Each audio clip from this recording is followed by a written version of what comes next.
We're out here at Summit Point. This track is freaking awesome. It's such a like massive motorsports facility, like out in the country in West Virginia. Woo! And let me walk over here. Like there are multiple track layouts. It's kind of cool. The track, like this is like, it seems like it's somebody's old farm or something. There's like buildings on the property that predate the Civil War. Like super cool. This has been like, it seems like it's been in the family for years, and they just love motorsports. So what they did was, when they built the tracks, they took different features from other famous tracks. So like the carousel from the Nürburgring, they have a carousel corner here. Like just a bunch of cool stuff like that. So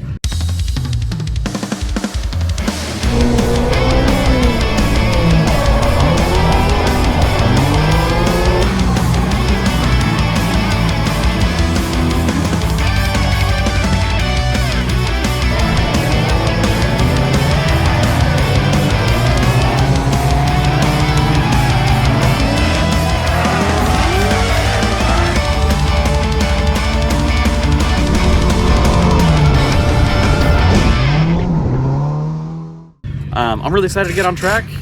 It's going to be it's like a long road coursey kind of deal. I do need to jack my car up and check because it sounded like something was popping around last night. We were driving to the Airbnb, so I need to jack it up, shake the car down, and then we'll get on track.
All right, there's a black flag there. Somebody spun out on track. It's actually like right there. And he kind of parked it on the side, so they had to go out to the tow truck and get him back on the track. And also we got a few minutes and we have to shut down for an hour for a church service in the area. So we got to shut down, track's gonna go quiet while they do that. I just put the Valinos on, right? So I was running on the Kendas at first, now I just put the Valinos on. Definitely a bit less side bite, a little bit less grip, which is to be expected. The Kendas are 200 treadwear. These are like a 360 or something like that. So these are the Valina Griva 08Ds. Oh, almost I'm making a 15. Anyway, so I'm kind of having to adjust my driving a little bit because there's a couple of spots where I could really huck it in and just like float down. I can't quite do that. I can't be quite as aggressive on it. So hopefully we'll get back out on track soon. Probably in another hour or so.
Gas and stealing stuff from Wicknick now. It's a little sketchy. We're trying not to spill anything, but fuel return line. Look at that. Brandon doesn't know. Brandon doesn't know. The ingenuity. How's your day going otherwise? Dude, this track is freaking awesome. Like, this is like, I think it's my favorite track so far for sure. It's good on my car because like on the other tracks, third gear was too tall for the corners. They're either too short, or like they were just not long enough or not short enough. It was kind of a weird thing. But here, the corners are longer or they're shorter, so I can keep it in third pretty much the entire track. It's awesome. My car's overheating. Are you having problems with that at all? Oil temps are getting hot, yeah. My water temp never really goes up, but because on my car I use the stock oil cooler, which is cooled by coolant, it can only do so much. So that's when I usually stop when I see my oil temps going up. And tire wear? Tire wear's pretty good for me. I can get I can get 2 hot lap sessions out of a set of tires. So that's like what, 10 laps or something? That's good. Yeah.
All right, so I got a couple laps in, having a really good time, and then I hit a rumble strip, a curb thing, and I felt a little bump, and I was like, oh, okay, that's probably not too bad. And then as we were coming the straight here, all of a sudden my car's filling full of smoke. I'm like, what the heck is going on? So, Beam's oil pans hang really low, so you can see right there, I ripped it open. I gotta go borrow a welder from somebody so I can weld that back up. Pull it back up and be ready to leave at the end of the day. I'm letting it cool off right now. I probably gotta stop at the parts store and go get some gasket maker. Pull the oil pan. Probably need to push it somewhere else because in the grass the jack stands won't stay. So once it's done dripping here, I'll probably go see if I can push it over into my pit over there in the concrete, lay some down underneath it, pull the oil pan off, and be good to go. I even brought a plastic scraper for this kind of situation. All right, got the oil pan off. Big old hole right there, so we're gonna hammer that and weld that guy.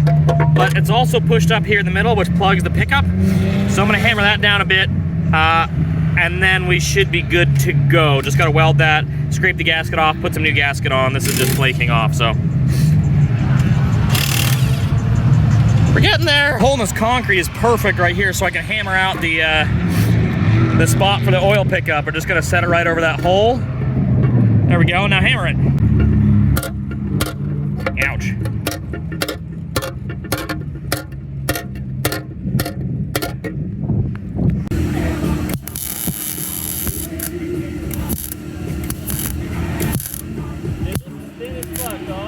Yeah.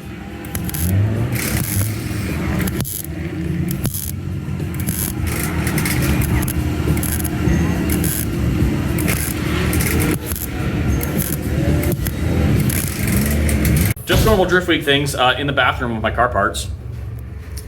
I made Devin Bruce weld it up. Shout out to Drift HQ for having a welder and bringing it. So, he did some beautiful welding on that corner. I am not seeing any leaks. I think we're golden.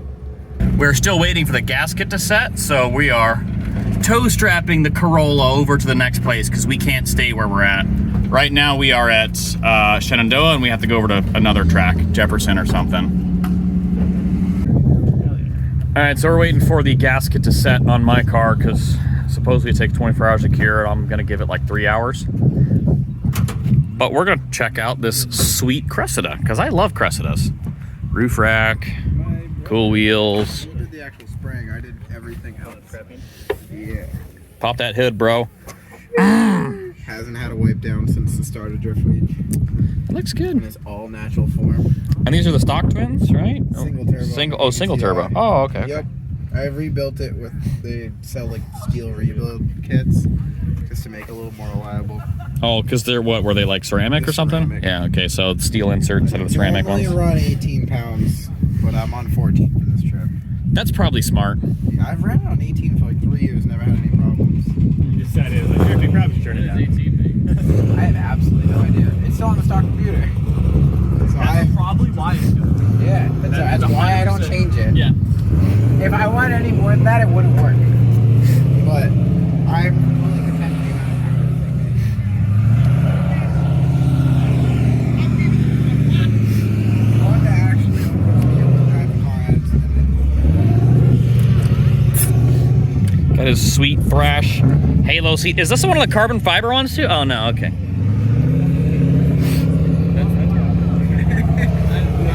It's like I used to Fielding had us all move our cars so we could hard park in the grass here, so it's just a perfect time of day for this. And this place is amazing, just beautiful. We're gonna go up there and check out the track with those guys. We're checking on this skid pad thing up here at, I don't know what it is, but it reminds me of like Ebisu school course because you've got a bunch of like circles of grass, like open circles, like all over. So this is really cool. Like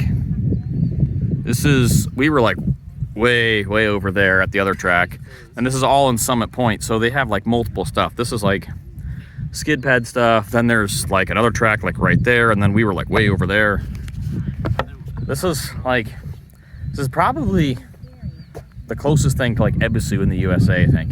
Anyway, I don't know of anything else like this where you got multiple tracks where you can drift, and they like having drifting. So yeah, I hope we get to drive this tomorrow, because this could be good for some good easy tandem. All right, we're back at the Airbnb. We're done for the night, well, for the day. Tomorrow we head back out to Summit Point for another day. Oil pan sealed up good, so I think maybe tomorrow I might have Luke, Fink, and Fielding try to drive my car, because I'm curious what they'll think about drifting an 8.6. Luke drifts an 8.6, you know, back in Australia, so he'll probably be fine with it, but Fielding hasn't drifted an 8.6 that I'm aware of, so yeah, should be good.